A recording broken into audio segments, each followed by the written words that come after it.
Hello everyone, Benji-Sales here, and today we are going to be talking about the Q4 and fiscal year reports that were released this week by Microsoft, Sony, and Nintendo.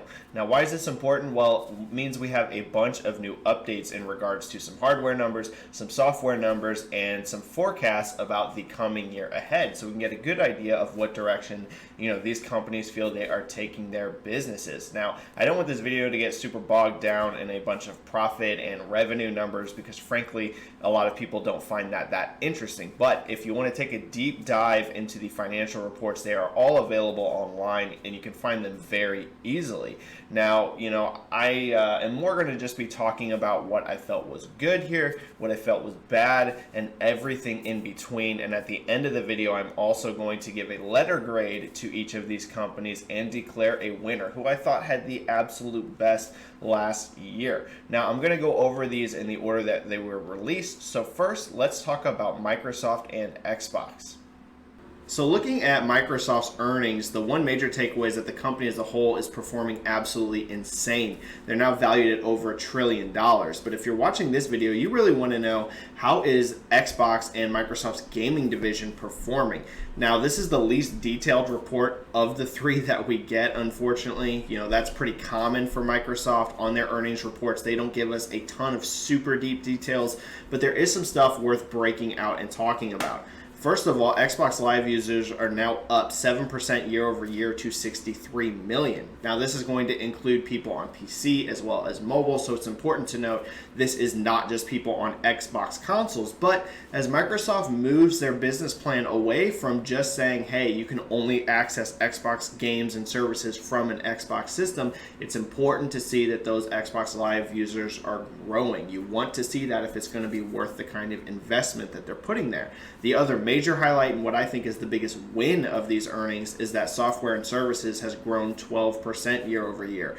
Now, this is going to include revenue that they earned from third-party games as well as first-party games. We know they didn't have a ton of huge first-party games last year. Forza Horizon 4 seemed to sell really well, and Sea of Thieves, did pretty strongly as well, but there was no Halo, no Gears of War. So what do I think is going on here? I think, and this is just a guess because we don't get the absolute details, but I think Game Pass is really what is leading to that growth. It's getting filled with really high quality software every single month, and the bang for your buck by what the cost of that subscription is seems to be very strong. And also we know that Game Pass has millions of subscribers now. Phil Spencer himself has said that, as well as it can be seen in the total player counts for games like State of Decay 2, Sea of Thieves, etc. So it's clear there's millions of users here, and my best guess is that is what is really leading to this services growth. But hopefully one day we'll get Game Pass subscriber numbers. Now, there's one big miss in these earnings, and that is that hardware is down pretty hard. We don't know exactly in units because Microsoft gives us no life-to-date numbers for Xbox One, but the revenue was down quite a bit. So yeah, that's definitely the biggest miss here, and it's likely going to be down again in the coming fiscal year as we go into next gen launching in 2020. So what's the overall score that I'm going to give Xbox? What do I think as a whole the results are worth? Well, I'm going to give them a B+, right? So there's some definite wins. It's nice to see Xbox Live users growing. It's nice to see their software and services growing, and the gaming division as a whole has grown. These are all very strong positives. It's unfortunate, though, to see hardware sales, declining as much as they are.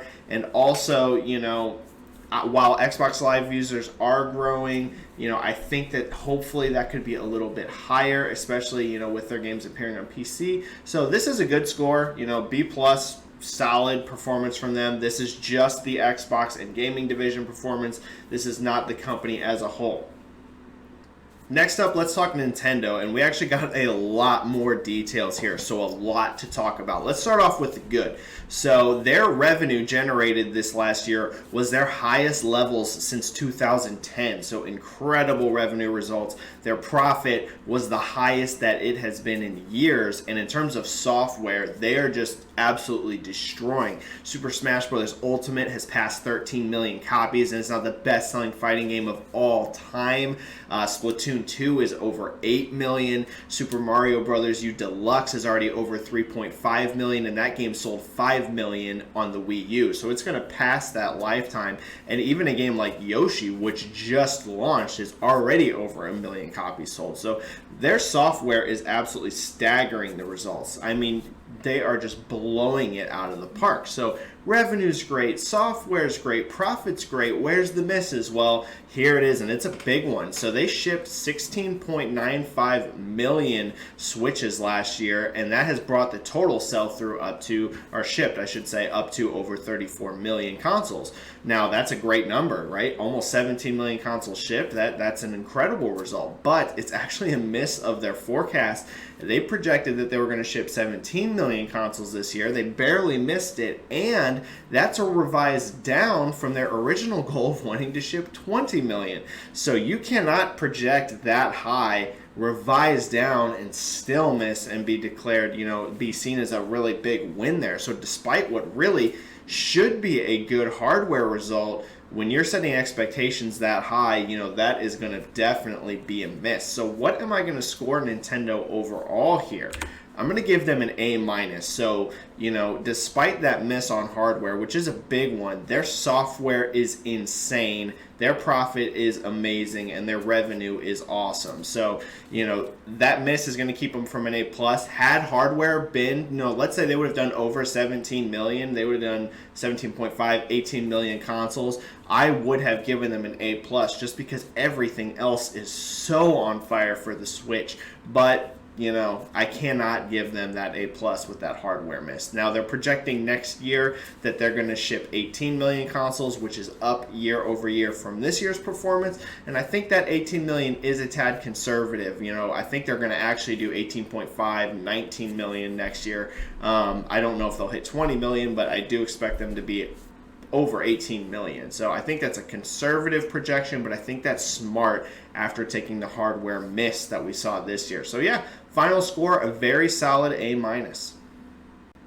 And that is going to bring us to our final report of the big three hardware manufacturers, and that is Sony and the PlayStation brand. Now, this report is just filled with incredible wins. What are we looking at? So the PS4 shipped 17.8 million consoles last year, which is up from their forecast of 17.5 million consoles. And that forecast was actually raised from previous, earlier in the year. So we're looking at a huge win for hardware. Crazy thing is that the PS4 actually outshipped the Switch last year by nearly 1 million consoles. Not quite, but almost 1 million. So that is pretty staggering, considering the PS4 is so much further along towards the end of its life, and the Switch is so brand new.